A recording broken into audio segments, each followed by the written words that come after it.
बालों को रोज रोज स्ट्रेट करना इज वेरी टाइम कंज्यूमिंग और रिबॉन्डिंग इज वेरी एक्सपेंसिव। सो इस वीडियो में हम घर में रिबॉन्डिंग करेंगे। इससे आपका एक्सपेंस कम होगा और आपका डेली टाइम जो कंज्यूम होता है स्ट्रेटनिंग में वो भी बचेगा। तो इस वीडियो में आपको स्टेप बाय स्टेप बताऊंगी कि आपने हेयर्स को स्ट्रेट कैसे करना है। कंप्लीट प्रोफेशनल रिबॉन्डिंग का ट्रीटमेंट आपने खुद अपने ऊपर कैसे करना है विदाउट किसी की हेल्प लिए। सो इस वीडियो को कंप्लीट देखिएगा और अगर आपको पसंद आए तो लाइक शेयर एंड सब्सक्राइब जरूर करिएगा। तो चलिए शुरू करते हैं। Hello and welcome to my YouTube channel. My name is Anusha Siddiqui and I make makeup tutorials, skincare and other related videos. So आज की वीडियो जैसे कि आप जानते हैं होने वाली है रिबॉन्डिंग के ऊपर, यानी कि हम हेयर रिबॉन्डिंग ट्रीटमेंट घर में कैसे करेंगे। ये बहुत इजी है बट आपको काफी चीजों का ख्याल रखना पड़ेगा इसको करने के लिए। ओके, तो मैं आपको सबसे पहले इन चीजों को बताऊंगी कि आपने किन चीजों का ख्याल रखना ताकि आप ट्रीटमेंट स्टार्ट करने से पहले इस चीज को समझते हो कि आपने करना है या नहीं करना और किस तरह से करना है। ठीक है, ओके, तो हम एक एक करके कुछ सवालों का जवाब यहाँ क्लियर करते जाएंगे। उसके बाद मैं आगे वीडियोस बनाऊंगी जिनमें मैं आगे डूज एंड डोंट्स और बाकी डिटेल्स स्ट्रेटनिंग वगैरह के हवाले से बताऊंगी। बट अभी स्ट्रेट करने से पहले यानी रिबॉन्डिंग करने से पहले क्या क्या चीजें इंपॉर्टेंट है और सबसे पहले आपको क्या क्या चीजों की जरूरत होगी। आपको चाहिए होगी सिर्फ एक रिबॉन्डिंग किट जो मैं अभी आपको दिखाऊंगी कि मैंने कौन सी परचेज की है और उसका परचेज लिंक भी मैंने नीचे दे दिया है डिस्क्रिप्शन बॉक्स में। अगर आप चाहें तो आप वहां से परचेज कर सकते हैं, अदरवाइज आपको जहां से भी कन्वीनियंट हो, जहां आपको सही प्राइस पॉइंट से मिले। मेरी कोशिश होगी कि इस लिंक से आपको सबसे अच्छे प्राइस में और ओरिजिनल प्रोडक्ट ही मिले। लेकिन अगर आपको कहीं कन्वीनियंट लग रहा है आप वहां से ले लीजिए, कोई जबरदस्ती नहीं है। और अगर आप कोई और रिबॉन्डिंग की किट यूज करना चाहते हैं तो आप वो भी कर सकते हैं। अभी जिस किट को मैं बताऊंगी मैं वो आपको अभी दिखाती हूँ लाके। खैर, आपको चाहिए होगी एक रिबॉन्डिंग की किट, ग्लव्स और कॉम। कॉम में आपको चाहिए होगा टेल कॉम, यानी कि जिससे आप पार्टिंग कर सके लाइक दिस, जिससे आप सेक्शनिंग करेंगे। और आपको चाहिए होंगे कुछ क्लिप्स ताकि आप अपने बालों को उससे सेक्शनिंग करने के बाद क्लिप कर सकें। ठीक है, तो ये चीजें आपने अरेंज करनी है। उसके बाद हमें क्या करना होगा, सबसे पहले अपने बालों को चेक करना होगा। आपने अपना बाल लेना है, कोई भी एक बाल, और उसको आपने स्ट्रेच करके देखना है। लाइक आपने अपना एक कोई सा भी बाल लेना है और उसको स्ट्रेच करके देखना है, लाइक एक बाल। ठीक है, और आपने उसको खींचना है हल्का सा। अगर वो टूट जाता है तो इसका मतलब है कि आपके बाल बहुत ज्यादा डैमेज हो चुके हैं। आपने उन बालों पे रिबॉन्डिंग या कोई भी केमिकल ट्रीटमेंट खुद से नहीं करना है किसी प्रोफेशनल के गाइडेंस के बगैर। और वैसे भी इतने डैमेज बालों पे आप रिबॉन्डिंग नहीं कर सकते। दूसरी चीज ये कि अगर आपने अपने बालों में कोई केमिकल ट्रीटमेंट ऑलरेडी करवाया हुआ है, लाइक हाइलाइट्स, लोलाइट्स और डाई वगैरह, तो आपने अपने बालों पे रिबॉन्डिंग नहीं करनी है। लाइक अगर आप नॉर्मली 20 वॉल्यूम तक अपने बालों को ट्रीट करते हैं तो आप रिबॉन्डिंग कर सकते हैं, लेकिन 100% रिजल्ट आपको नहीं मिलेगा। आपको 80% तक रिजल्ट मिल जाएगा। लेकिन अगर आपके बाल लाइक बहुत ज़्यादा लेवल्स क्रॉस कर चुके हैं, इसका मतलब ये है कि अगर आपके बाल लाइक ब्लैक है या ब्राउन है और आपने इसको बहुत लेवल लाइट करवा लिया है, यानी हाईलाइट्स या ब्लीच करवा के आपने अपने बालों का लेवल चेंज किया है, उसको बहुत ज़्यादा ब्लॉन्ड की तरफ ले आए हैं, तो भी आपके बाल रिबॉन्डिंग के लायक नहीं है। आपको अपने वर्जिन बालों पे ही रिबॉन्डिंग करनी चाहिए। या तो बहुत ही कम ट्रीटेड बाल हो या आपके बाल वर्जिन हो, यानी कि उन पर कोई ट्रीटमेंट ना हुआ हुआ हो, तो ही आप रिबॉन्डिंग उन पे कर सकते हैं। ठीक है, और एक और सवाल होता है जो सबसे ज्यादा लोग करते हैं कि अगर हमें रिबॉन्डिंग और डाई एक साथ करवाना है, क्योंकि हम रिबॉन्डिंग जाहिर स्टाइल के लिए करते हैं और डाई भी लाइक हाईलाइट्स या लोलाइट्स कुछ कराना चाहें तो आप नहीं करा सकते। या तो आप डाई करवा लें या फिर आप रिबॉन्डिंग करवा लें। और अगर आपने रिबॉन्डिंग कराई है तो आप 6 महीने तक आप अपने बालों पे कोई ट्रीटमेंट नहीं करवा सकते, ना हाईलाइट ना लोलाइट्स, कुछ भी नहीं। और अगर आपने करवाया हुआ है तो भी उन बालों का जो ब्लीच का जो रिजल्ट है, यानी उसके ऊपर जो काम हुआ है वो अगर जब तक खत्म नहीं हो जाता तब तक आप उस पर रिबॉन्डिंग नहीं करवा सकते। ओके, और एक और चीज, आपने जब ये सीखना है तो आपने डायरेक्ट अप्लाई नहीं करना है अपने बालों के ऊपर केमिकल ट्रीटमेंट। आपको सबसे पहले जो प्रो टिप मैं आपको दूंगी, आप एक बाउल लीजिए, पानी लीजिए उसमें, और जो भी ब्रश या आप अपने हाथ से यूज करना चाहें तो आप अपने बालों को उसी तरह से सेक्शनिंग करके क्रीम की जगह जो हमारा कंडीशनर वगैरह होगा उसकी जगह आप पानी अप्लाई करें। जस्ट फॉर प्रैक्टिस, आपने एक बार प्रैक्टिस करनी है, उससे आपको अंदाजा हो जाएगा कि आप सेक्शनिंग कर पा रहे हैं, आपको कितना टाइम लग रहा है, क्योंकि इस प्रोसीजर में टाइम बहुत मैटर करता है, क्योंकि आप अपने बालों पे बहुत स्ट्रॉन्ग केमिकल लगाने जा रहे हैं। तो उसके लिए आपको सबसे पहले टाइम का ख्याल रखना होगा, और एक बार प्रैक्टिस कर लेंगे तो आप अपने बालों के लिए अच्छा करेंगे। अच्छा, एक और सवाल जो सबके दिमाग में सबसे पहले आता है कि आपके बाल डैमेज होंगे या नहीं। तो इसका जवाब सिर्फ यही है कि हाँ, आपके बाल बहुत ज्यादा डैमेज होंगे। क्योंकि डैमेज से मुराद ये नहीं कि आपके बाल बम फट जाएगा, ऐसा नहीं होगा, लेकिन आप एक रिबॉन्डिंग मीन्स आप अपने बालों का जो नेचुरल बॉन्ड है उसको तोड़ के एक नया बॉन्ड बना रहे हैं। यानी अगर आपके बाल वेवी हैं या आपके बाल कर्ली हैं, तो आपके बालों का ओरिजिनल बॉन्ड कर्ल है, आप उस बॉन्ड को तोड़ के उसको स्ट्रेट करने वाले हैं, तो आपका बाल डेड हो चुका होगा, लेकिन आपने उसकी बहुत केयर करनी है ताकि वो आपको एक अच्छा लुक दे और हेल्दी लुक दे। आपने अपनी डाइट का ख्याल रखना है, बालों के ऊपर प्रॉपर ऑयलिंग करनी है, सीरम्स अप्लाई करने हैं, बहुत केयर करनी पड़ेगी आपको अपने बालों की, अदरवाइज वो टूट सकते हैं और आपको बहुत ज़्यादा रफ सा लुक देंगे। लेकिन इसमें इतनी टेंशन की बात नहीं है, क्योंकि आपके बाल ग्रो होते रहते हैं। अगर मतलब आपने डैमेज तो नहीं करना है, बट स्टिल आपके बाल दोबारा आ जाएंगे। आपने इतनी टेंशन नहीं लेनी कि आप रिबॉन्डिंग करें या नहीं करें। अगर आप चाहते हैं करना तो काफ़ी सेफ्टीज के साथ और उसकी केयर करने के साथ आप उसको कर सकते हैं। अच्छा, रिबॉन्डिंग करने के लिए अगर आप किसी और पे कर रहे हैं, अपने क्लाइंट्स पे कर रहे हैं या अपने ही बालों में कर रहे हैं, अगर आपके बाल आपको पता है, आपको पता होता है कि आपने अपने बालों में कौन कौन से ट्रीटमेंट्स कराए हुए हैं, या आपके क्लाइंट, अगर आप क्लाइंट के पास, आपके पास कोई क्लाइंट आ रहा है तो आपको पता चल जाएगा कि उसने कितना काम कराया हुआ है, वो खुद भी बता देगा। इन केस वो नहीं बताता, या आपने सोचा कि क्लाइंट आ रहा है, आने दो, हम कर लेते हैं उस पर काम, ट्राई करते हैं, हो सकता है रिबॉन्डिंग हो जाए। लेकिन अगर आपको ऐसा लगे कि आपने जो केमिकल अप्लाई किया है और उसके बाद क्रिस्पी हो रहे हैं, या बस थोड़े से बल आ रहा है, कुछ आपको बालों का टेक्सचर खराब होता हुआ दिखे, तो आपने उसको फौरन वॉश कर देना है। अगर आपको अपने बालों में भी ऐसा लगे या किसी और के बालों में ऐसा लगे, तो आपने फौरन वॉश कर देना है, कोई रिस्क नहीं लेना इस मामले में। ऐसा भी हो सकता है कि आपके बाल बिल्कुल टूट जाए, लेकिन अगर आपके बाल हेल्दी हैं तो ऐसा नहीं होगा। तो ये कुछ सेफ्टी प्रिकॉशंस थी जो बताना जरूरी था, ताकि आप उसके हिसाब से डिसीजन ले सकें। तो अब इन सारी बातों के बाद हम शुरू करते हैं अपना रिबॉन्डिंग का प्रोसीजर। ओके, तो जैसा मैंने आपको बताया कि हमें क्या क्या चीज़ों की ज़रूरत होगी। सबसे पहले चाहिए होंगे हमें ग्लव्स, जो कि आपको आसानी से कहीं से भी मिल जाएंगे इजीली। हेयर डाई के लिए जो प्लास्टिक वाले पॉलिथीन के ग्लव्स होते हैं आप वो भी यूज़ कर सकते हैं, बट ये थोड़े ज़्यादा कंफर्टेबल होते हैं क्योंकि इनकी ग्रिप अच्छी होती है। तो मैं आपको यही वाले लेटेक्स के जो होते हैं, ये वाले ग्लव्स मैं रिकमेंड करूंगी, ठीक है। तो आप इस तरह के ग्लव्स ले सकते हैं। नेक्स्ट चीज़ आपको चाहिए होगी कॉम्स, एक नॉर्मल कॉम और ये एक टेल कॉम। ओके, तो ये आपका नॉर्मल कॉम करने के लिए और ये आपको सेक्शनिंग के लिए यूजफुल होगा बहुत ज्यादा। उसके अलावा आपको चाहिए होंगे कैचर्स, छोटे छोटे से कैचर्स आप ले सकते हैं अपनी बालों की डेंसिटी के हिसाब से, कि अगर आपके बाल बहुत ज्यादा घने हैं तो आप उसके हिसाब से लीजिए, अगर कम है तो छोटे छोटे कैचर्स ले लीजिए, जिससे आपकी सेक्शनिंग आसानी से हो जाए और बालों की ग्रिप अच्छी रहे। और उसके बाद हमें चाहिए होगा स्ट्रेटनर और ब्लो ड्रायर। वो ऑब्वियसली आपको स्ट्रेटनिंग के लिए और ड्राई करने के लिए एसेंशियल होगा, वो हम यूज करते हुए मैं आपको दिखाऊंगी। रेमिंगटन का मैंने स्ट्रेटनर लिया है और ब्राउन का मेरा ब्लो ड्रायर है, तो वो मैं आपको दिखा दूंगी, और हो सका तो मैं परचेज लिंक उसकी भी आपको नीचे दे दूंगी, अगर आप चाहें तो आप वहां से परचेज कर सकते हैं।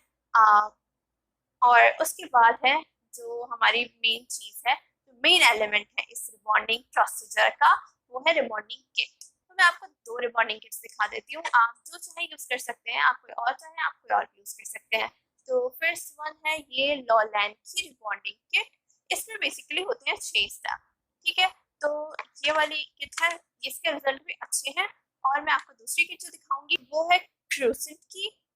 ये वाली रिबॉन्डिंग किट मैं आज यूज करने वाली हूँ। ये बिल्कुल भी स्पॉन्सर नहीं है, ना लॉलैंड ना ये कोई भी प्रोडक्ट इसमें स्पॉन्सर नहीं है। लिंक देने का मकसद भी यही है कि आपको प्रोडक्ट आसानी से मिल जाए, अदरवाइज ये स्पॉन्सर वीडियोस नहीं है, ये मैंने खुद अपने पैसों से खरीदे हैं प्रोडक्ट्स। तो इनका जो भी रिव्यू होगा, जो भी चीज़ होगी वो कम्प्लीटली ऑनेस्ट होगी, आप ट्रस्ट कर सकते हैं। तो ये जो किट है इसको मैं इसलिए रिकमेंड करूंगी क्योंकि इसमें सिर्फ 3 ही प्रोडक्ट्स हैं, यानी कि आपको ज़्यादा स्टेप नहीं करने पड़ेंगे, उसमें आपको 6 स्टेप करने पड़ेंगे और इसमें जस्ट 3।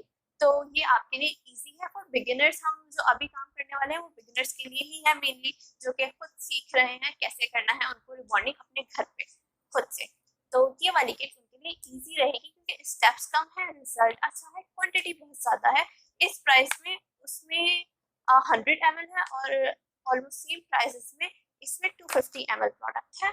तो 250 ml का एक जार यानी 2 जार है और एक छोटा जार है, तो इसमें क्वांटिटी उससे ज़्यादा है और आई गेस मेरे बाल इस एक में कवर हो जाएंगे। ऑल्दो मैंने एक और बॉक्स लेके रखा हुआ है, अगर कम पड़े तो हम उसमें से यूज़ कर सकते हैं, बट होपफुली एक में ही मेरे बालों की लेंथ कवर हो जानी चाहिए।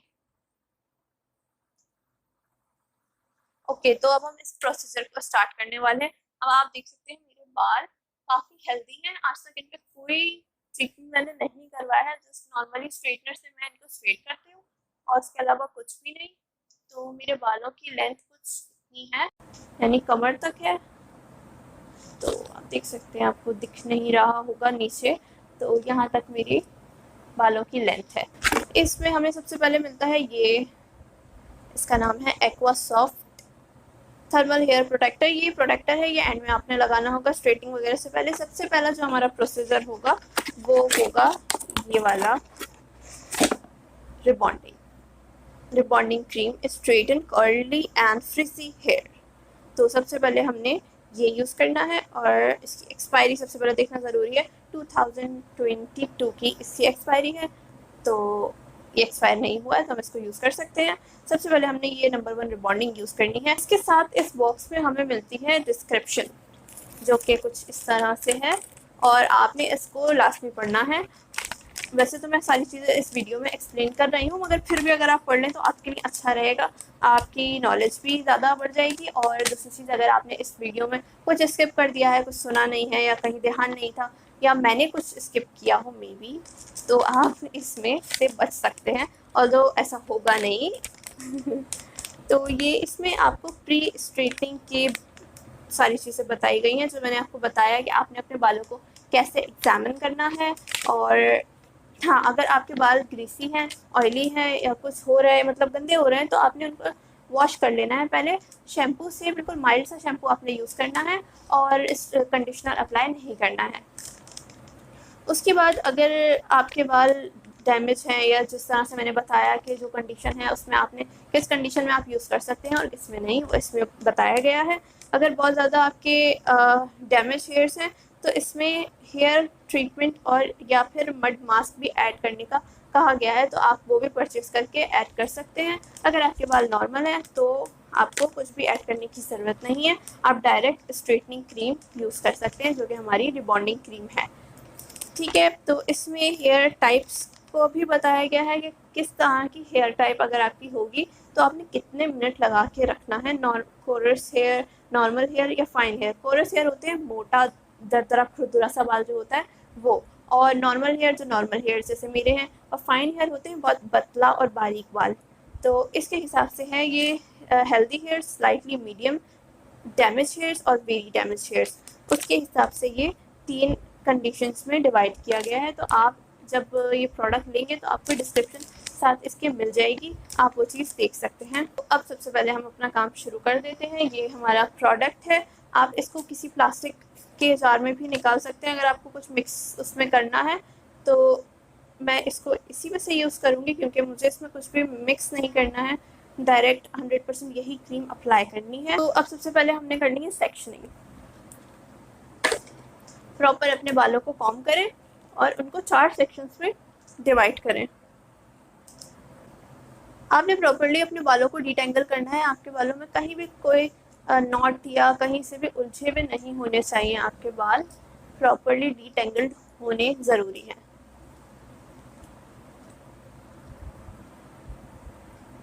तो हमने इसको पहले तो बीच में से 2 पार्टीशन करने हैं, तो इसके लिए हम ये यूज़ कर सकते हैं। इससे आप बीच में से 2 पार्ट्स इस तरीके से अलग कर लीजिए।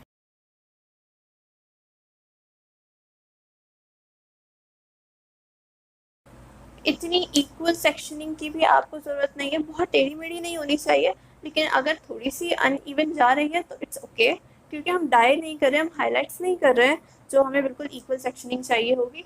बस सेक्शनिंग का मतलब ये होता है कि आपके जो बाल हैं वो प्रॉपरली प्रोडक्ट को रिसीव कर पाएँ। अगर हम एक साथ सारे बालों पे लगाएंगे तो आधे बालों पे प्रोडक्ट लगेगा और आधों पे नहीं, तो हम हर बाल तक पहुंच पाएँ, इसलिए हम सेक्शनिंग करते हैं। अच्छा, अब ये हमने इसको हाफ पार्टिंग कर ली है।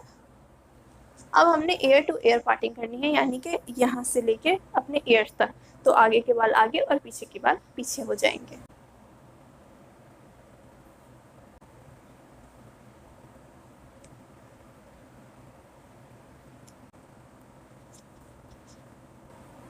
तो इस तरह से हमारी सेक्शनिंग हो चुकी है। अब हमने इन बालों पे काम सबसे पहले शुरू करना है। ओके, तो हमने ये वाला भी पूरा रोल कर लिया है। अब हमारे पास सिर्फ जो बाल बचे हैं वो ये वाले हैं, इन पे हमने काम करना शुरू करना है। सबसे पहले ग्लव्स पहन लेती हूँ, फिर हम अपना काम शुरू करते हैं। मैं आपको पहले बताऊंगी कि आपने सबसे पहले सेक्शनिंग स्टार्ट कैसे करनी है और फिर उसके बाद हम काम शुरू करेंगे। सबसे पहले आपने अपने बालों को टाइटली पकड़ना है और नीचे से, सबसे नीचे से यहाँ से लाइक दिस आपने एक लेयर इस तरह से निकाल लेनी है। आप देख सकते हैं काफ़ी पतली सी लेयर मैंने निकाली है। जितनी पतली लेयर्स आप निकालेंगे आपके लिए उतना ही अच्छा होगा। अच्छा, अब काम करना होगा हमने बहुत स्पीड से, तो मैं बहुत जल्दी जल्दी करूँगी। एक सेक्शन आपको दिखाऊंगी, उसके बाद थोड़ा थोड़ा करके ब्रेक कर करके मैं इसको करती जाऊँगी। ठीक है, इसमें बहुत स्पीड से आपने काम करना है, ज़्यादा देर तक मसाज नहीं करना है, बस जल्दी से आपने क्रीम लगा के इसको इमल्सिफाई करते जाना है। तो मैंने प्रोडक्ट अपने हाथों में लिया है, इसके बाद मैं इस तरीके से लगाऊंगी। अच्छा, आपने 1 इंच अपने बालों का छोड़ना है, आपने इसको शुरू करना है लाइक 1 इंच छोड़ के, बिल्कुल आपने रूट से शुरू नहीं करना है।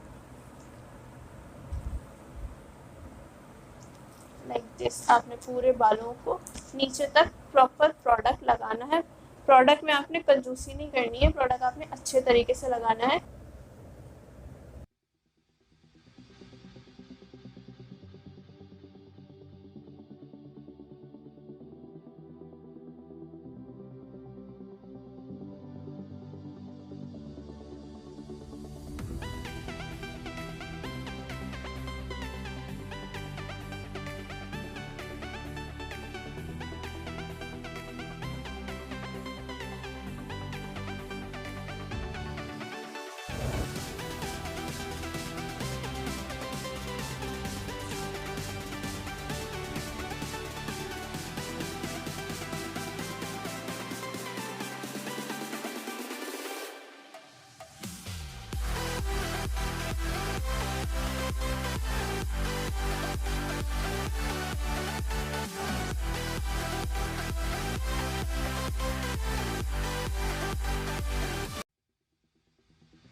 अच्छा, तो बालों में पूरी तरह से केमिकल ट्रीटमेंट हम लगा चुके हैं, और जैसा कि मैंने आपको अपना एक सबसे पीछे वाला बाल खींच के दिखाया, और उसकी इलास्टिसिटी आप सिंगल बाल लेना पड़ेगा, तो उसको आप देख सकते हैं काफ़ी इलास्टिक हो रहा है। तो अभी इसको थोड़ा सा और हमें टाइम देना है। इसको हमने 25 मिनट, मैं अपने बालों के हिसाब से इसको 20 से 25 मिनट रखूँगी, लेकिन मुझे ये भी ख्याल रखना है कि जिन बालों पे एंड में लगा है उनका क्या हाल है। तो इन दोनों के हिसाब से ही मैं 20 मिनट अप्रॉक्सीमेटली रखूँगी, और फिर मैं अपने बाल जाके वॉश कर लूँगी। तो मैंने ये लगाना शुरू किया था 10 बजे, और 10:15 तक मेरे ये सारे बाल कवर हो चुके थे। तो 10:30 नहीं 10:35 पे मैं ये वॉश करूँगी जाके। और आपने इसको आइस के कांटेक्ट में बिल्कुल भी नहीं आने देना है। जब मेरी आइस के करीब ये बाल आ रहे थे तो मुझे हल्की हल्की सी मिंटी मिंटी सी सेंसेशन हो रही थी, लाइक बर्निंग नहीं, जैसे कि कुछ ठंडा ठंडा सा। तो वो अच्छा नहीं है आइस के लिए आपके बिल्कुल भी। तो आपने इसको पीछे की तरफ ही रखना है। इसकी फ्रेगरेंस बहुत ज़्यादा स्ट्रॉन्ग है, मैं पहले ही बता दूँ। आपके सारे हेयर केमिकल ट्रीटमेंट्स जितने भी होते हैं उनकी फ्रेगरेंस इसी तरह से हार्ड और स्ट्रॉन्ग होती है। इवन डाई की फ्रेगरेंस भी बहुत ख़राब होती है। अगर आप उससे सेंसिटिव या एलर्जिक हैं तो आप उसको यूज़ ना करें। और हाँ, इन सब ट्रीटमेंट्स को करने से पहले आप एक पैच टेस्ट ज़रूर कर लें अपनी गर्दन के पीछे। इन केमिकल्स में से किसी केमिकल को यहाँ लगा के देख लीजिए। अगर आपको कोई पैच या रेडनेस या कुछ भी एलर्जिक रिएक्शन फील होता है, इचीनेस कुछ भी, तो आप इसको ना करें। आप ये केमिकल नहीं यूज़ कर सकते फिर। तो जब आपको, मैंने आपको जैसे कहा है कि आप पानी से एक बार प्रैक्टिस करिएगा, तो आप एक पैच टेस्ट भी कर लीजिएगा उसी टाइम, ताकि आपको रिएक्शंस का पता चल जाए। हमने सबसे पहले यहाँ अप्लाई किया था, तो यहाँ के बालों में रिजल्ट आना शुरू हो गया है। बाल में इलास्टिसिटी आ चुकी है, इस साइड के बालों में नहीं आई है, इसीलिए हमें वेट करना पड़ेगा अभी कुछ देर और, यानी कि हमारे 25 मिनट्स कंप्लीट होने का टाइम। आपने तब से शुरू करना है जब आप पूरे बालों को कंप्लीट कर लें, लेकिन आपने अपने बालों को बहुत देर नहीं लगानी है। इसको, इस पूरे प्रोसीजर को भी 45 मिनट से ऊपर या 50 मिनट से ऊपर नहीं होना चाहिए बिल्कुल भी। यानी आपने यहाँ से शुरू किया और अब यहाँ आते आते तक आपने बहुत देर लगा दी, फिर आप 20 मिनट्स और वेट करेंगे, क्योंकि यहाँ का रिजल्ट आने में तो टाइम लगेगा जहाँ आपने सबसे एंड में लगाया है। तो आपने इतना टाइम वेस्ट नहीं करना है, आपने बहुत जल्दी जल्दी काम करना है, अपने हाथ को जल्दी चलाना है। मैंने आपको 2 मेथड इसीलिए बताए, एक आप सेक्शनिंग कर सकते हैं अपने टेल कॉम्ब से, और एक आप अपने हाथों की मदद से। हाथों की मदद से आप जल्दी कर पाएंगे, लेकिन अगर आप टेल कॉम्ब के साथ ज़्यादा कंफर्टेबल है तो आप उससे कर सकते हैं। तो इसलिए मैंने आपको दोनों तरीके बता दिए हैं। तो अब बस टाइम होने ही वाला है मेरे शावर का, तो मैं शावर लेके आती हूँ और फिर मैं आपको दिखाती हूँ क्या रिजल्ट आया है, और फिर उसके बाद हमें क्या प्रोसीजर और करना है। अभी तो ये फर्स्ट स्टेप है हमारा, लेकिन ये है कि आपने जब इसको वॉश करना है, आपने कोई शैम्पू यूज़ नहीं करना, पानी से, सादे पानी से धोना है, लेकिन बहुत अच्छे तरीके से वॉश करना है। यानी इसका एक भी पार्टिकल आपके बालों में रहना नहीं चाहिए, वरना ये बहुत ज़्यादा हार्मफुल हो सकता है। इसलिए आपने इसको बिल्कुल बिल्कुल बिल्कुल वॉश करके निकाल देना है अपने बालों से। तो मैं इसको वॉश करके आती हूँ और फिर आपको आके अपडेट्स देती हूँ। So I am back after washing my hairs. अच्छा, मेरे बालों में जैसा कि मैं बता के गई थी, कोई शैम्पू नहीं लगाया। बहुत देर तक मैंने अपने बालों को पानी से वॉश किया है, बहुत अच्छे से वॉश किया, क्योंकि पानी, बालों में बिल्कुल भी केमिकल नहीं रहना चाहिए। तो इसके बाद हमें अप्लाई करना है ये वाला जार, जिसमें है aqua soft thermal hair protector. Basically ये एक प्रोटेक्टर है जो आपको हीट से प्रोटेक्ट करेगा, क्योंकि अभी हमें ब्लो ड्राई करना है, उसके बाद हमें अपने बालों को आयरन करना है। थोड़ा सा मैं अप्लाई करूँगी, बहुत ही जेंटल अमाउंट में अप्लाई करना है। अच्छा, क्वांटिटी की बात की जाए तो वो 250 ml के जार में मेरे बाल कंप्लीट हो गए। दूसरा जो मैंने लिया है वो किसी काम नहीं आएगा, ये एक में मेरे बाल हो गए। बहुत थोड़ा सा प्रोडक्ट बचा है, वो जस्ट रीटचिंग तक हो सकता है, ज़्यादा बचा नहीं है। तो अब करना ये है कि हमने अपने बालों को, जैसे आयरनिंग से पहले हम सिरम लगाते हैं या कुछ भी प्रोटेक्टर लगाते हैं, इसी तरह से लगाना है।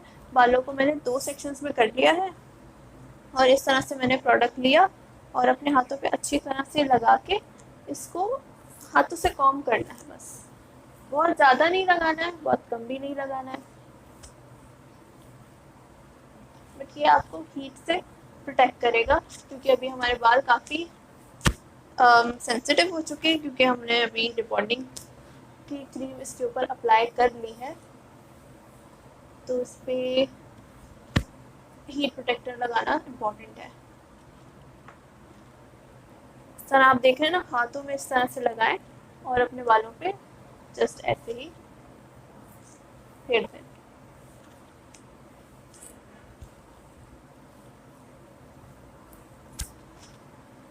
Like this. इसी तरह हम इस साइड भी करेंगे। ये मैंने दोनों साइड प्रॉपर तरीके से लगा लिया, ज़्यादा प्रोडक्ट नहीं, कम भी नहीं। अब करना है हमें ब्लो ड्राई। तो ब्लो ड्राई के लिए हमें चाहिए होगा जस्ट एक कॉम और हमारा ब्लो ड्रायर। ओके, तो ये रहा ब्रश और ये रहा ड्रायर।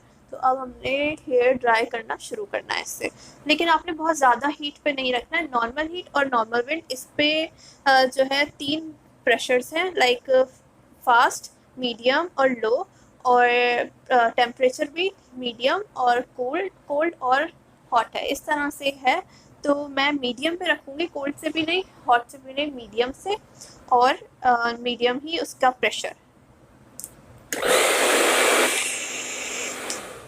अच्छा, तो मैं इसको म्यूट कर देती हूँ ताकि आपको इसका शोर ना आए।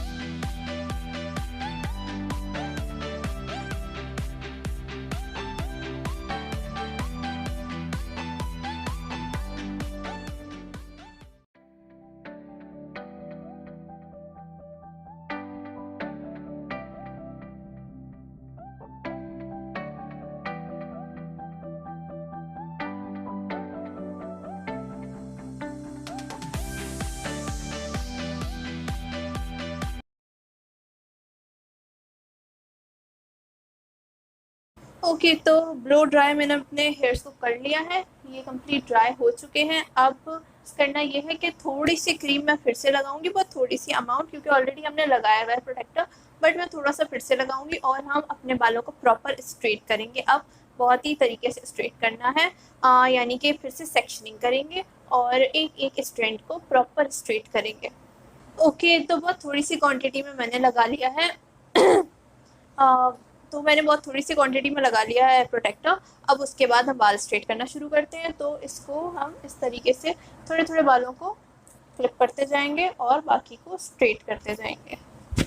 तो एक कॉम्ब के साथ पहले बालों को कॉम्ब करना है प्रॉपर, और फिर उसके बाद स्ट्रेटनर से स्ट्रेट करना है। स्ट्रेटनर जो मेरे पास है वो रिमिंगटन का है, काफ़ी अच्छी क्वालिटी का स्ट्रेटनर है। आपने स्ट्रेटनर की क्वालिटी पे भी ध्यान देना है, क्योंकि अगर उसकी क्वालिटी अच्छी नहीं होगी तो आपको इतना अच्छा रिज़ल्ट नहीं मिलेगा। सो अब इस तरह से मैंने एक और टेल कॉम्ब भी लिया है। अब हमने प्रॉपर्ली इसको स्ट्रेट करना है और साथ साथ कॉम्ब करते जाना है।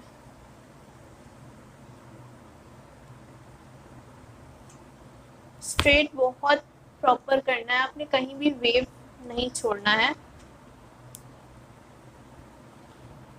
ओके, तो अपने हेयर्स को मैंने स्ट्रेट कर लिया है बिल्कुल प्रॉपर तरीके से, बिल्कुल छोटे छोटे से इसके सेक्शंस करके मैंने प्रॉपर स्ट्रेट कर लिया है, और किसी बाल में कोई वेव नहीं रहना चाहिए।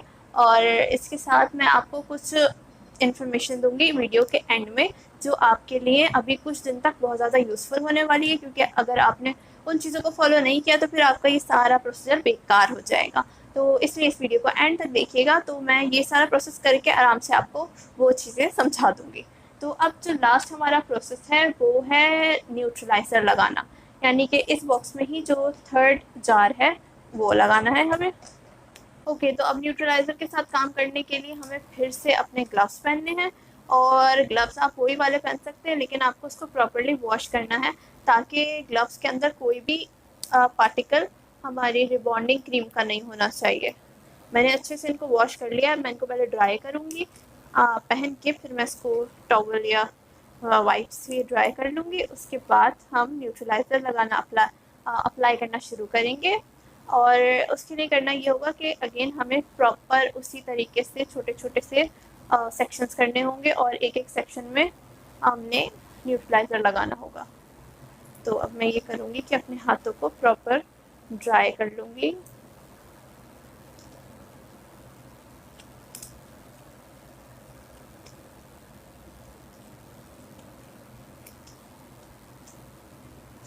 तो बाल हाथ ड्राई हो चुके हैं, क्योंकि अब हमने अपने बालों में पानी बिल्कुल भी नहीं लगने देना है। तो अब जो प्रोसेस शुरू होगा उसके लिए मैं थोड़ा सा बड़ा इस बार सेक्शन कॉम्ब ले रही हूँ, ये वाला थोड़ा छोटा है। आप ये करने से पहले आप एक कॉम्ब का एक पूरा पैकेट आता है, वो ज़्यादा एक्सपेंसिव नहीं होता, उसमें हर स्टाइल के कॉम्ब्स होते हैं। मैं फर्स्ट वाला कॉम्ब दोबारा इसलिए यूज़ करी क्योंकि मैंने उसको वॉश नहीं किया है, और अब उसको मैं वॉश करने से पहले यूज़ नहीं कर सकती, फिर मुझे उसको ड्राई करना पड़ेगा। इसलिए एक मैंने ये कॉम्ब लिया है, क्योंकि मेरे बाल अगर थोड़े से उलझ जाएँ तो ये डीटेंगल करने के लिए ज़्यादा अच्छा रहेगा। और ये नॉर्मल एप्लीकेशन के लिए अप्लाई करते जाना है और साथ साथ कॉम्ब करते जाना है। तो सबसे पहले हम कर लेते हैं सेक्शनिंग। अच्छा, अब हमने अपने बालों को रोल नहीं करना है बिल्कुल भी। अब बहुत ही ध्यान से हमने काम करना है इनके साथ, एक कुछ भी फोल्ड वगैरह कुछ भी नहीं करना है अब बालों को, तो बहुत ध्यान से हमें चलना पड़ेगा अब।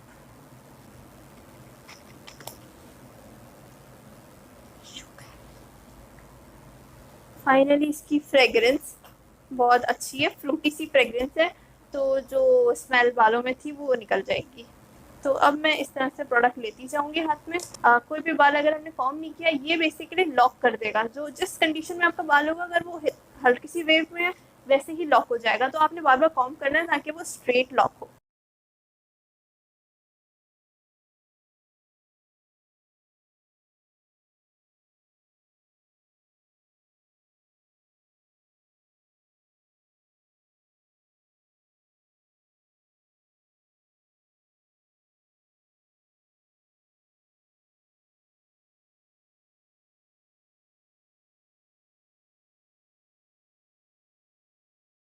ओके, तो मैंने ये ट्रीटमेंट न्यूट्रलाइज़र अपने बालों में लगा लिया है। तो न्यूट्रलाइज़र लगाने के बाद बालों को बिल्कुल स्ट्रेट रखना है, यानी बार बार कॉम करते रहना है। ये 10 मिनट तक लगा के रखना है, और मैं आपको रिकमेंड करूँगी कि आप 10 तक कॉम करते रहें अपने बालों में। ओके, तो 10 मिनट्स हो गए हैं। अब मैं इसको वॉश करूँगी और फिर वापस आऊँगी। वॉश करने के लिए फिर से कोई शैम्पू यूज़ नहीं करना है, कोई कंडीशनर नहीं लगाना है, सीधा साफ पानी से आपने वॉश करना है इसको। और बालों में कुछ भी केमिकल रहना नहीं चाहिए, अच्छे तरीके से बिल्कुल उसको वॉश करके सब साफ करना है। ओके, तो आई am back after second shower.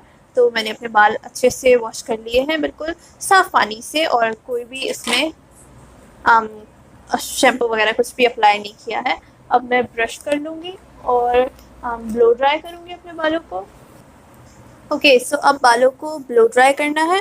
उससे पहले हमें लगानी होगी क्रीम, जो कि हमारा वो सेम वाला जेल जो है, इसको हमें थोड़ा सा अपने बालों पे अप्लाई कर लेना है। बिल्कुल नॉर्मल इतनी अमाउंट लेके पूरे बालों पे लगा लेना है बहुत ही तरीके से, क्योंकि ये हमें हीट से प्रोटेक्ट करेगा फिर से। तो बस अपने हल्के हल्के तरीके से बालों में ऐसे पहुंचाना है। सबसे पहले तो मैंने इसको टॉवल ड्राई किया है ताकि इसमें बालों में से पानी ना टपक रहा हो। तो अब इस तरह करने के बाद पूरे बालों में अच्छे से लगा लिया, और अब इसको ब्लो ड्राई कर लूँगी मैं। और ब्लो ड्राई करने के बाद आयरन, ठीक है। तो ब्लो ड्राई उसी सेम प्रोसेसर से होगा जैसे हमने पहले किया था, और आयरन भी वैसे ही होगा जैसे हमने पहले किया था। छोटे छोटे से उसके स्ट्रैंड्स लेके और थोड़ा थोड़ा करके हमने बिल्कुल उसको आयरन करना है।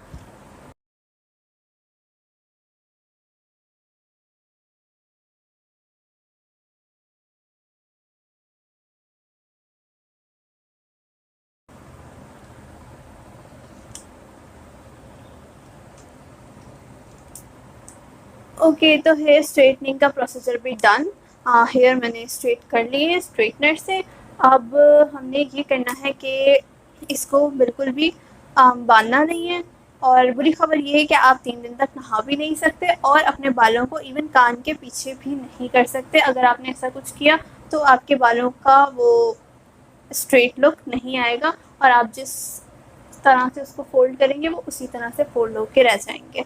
सो इसलिए आपने अपने बालों को किसी भी तरह से मोड़ना नहीं है, और अगर ज़्यादा आपके फेस पे आ रहे हो तो आप अपने कॉम्ब से इसको जस्ट ऐसे पीछे कर सकते हैं, लेकिन स्टिल आप कोई भी पिन नहीं लगा सकते, नॉट इवन अ सिंगल बाल पिन। तो आपने कोई भी चीज़ अपने बालों में नहीं अटैच करनी, जस्ट कॉम्ब से आप अपने बालों को जितना डील करना चाहें कर सकते हैं। कोशिश ये करनी है कि आपने बालों को पानी से इतना दूर रखना है कि आपके बालों में स्वेटिंग भी ना हो। अगर आप बाहर जा रहे हैं तो आपने स्कार्फ करके जाना है, क्योंकि आपके बाल केमिकली ट्रीटेड हैं, तो आपने इनको सन की रेज से भी प्रोटेक्ट करना है और पॉल्यूशन से भी। तो आपको अपने बालों की अब बहुत ज़्यादा केयर करनी होगी, क्योंकि रिबॉन्डिंग के बाद बाल बहुत ज़्यादा सेंसिटिव हो जाते हैं। और मुझे नहीं लगता कि मैं अपने बालों को 3 दिन तक बिल्कुल इस तरह स्ट्रेट रख पाऊँगी, क्योंकि मेरे बालों की लेंथ काफ़ी ज़्यादा है, तो मैं अपने बालों को इतने दिन तक खोल के शायद मुश्किल है कि रख पाऊँ। तो लेट्स सी 3 दिन बाद क्या होता है और मेरे बालों का रिज़ल्ट कैसा आता है और मैं इसको कितने दिन तक मेंटेन रख पाती हूँ। स्पेशली दैट स्वेटिंग पार्ट, क्योंकि जब मैं बाहर जाऊँगी तो जो भी स्कार्फ वगैरह होगा उसके अंदर भी स्कैल्प पे स्वेटिंग होती है और मेरे स्कैल्प पे तो बहुत ज़्यादा स्वेटिंग होती है।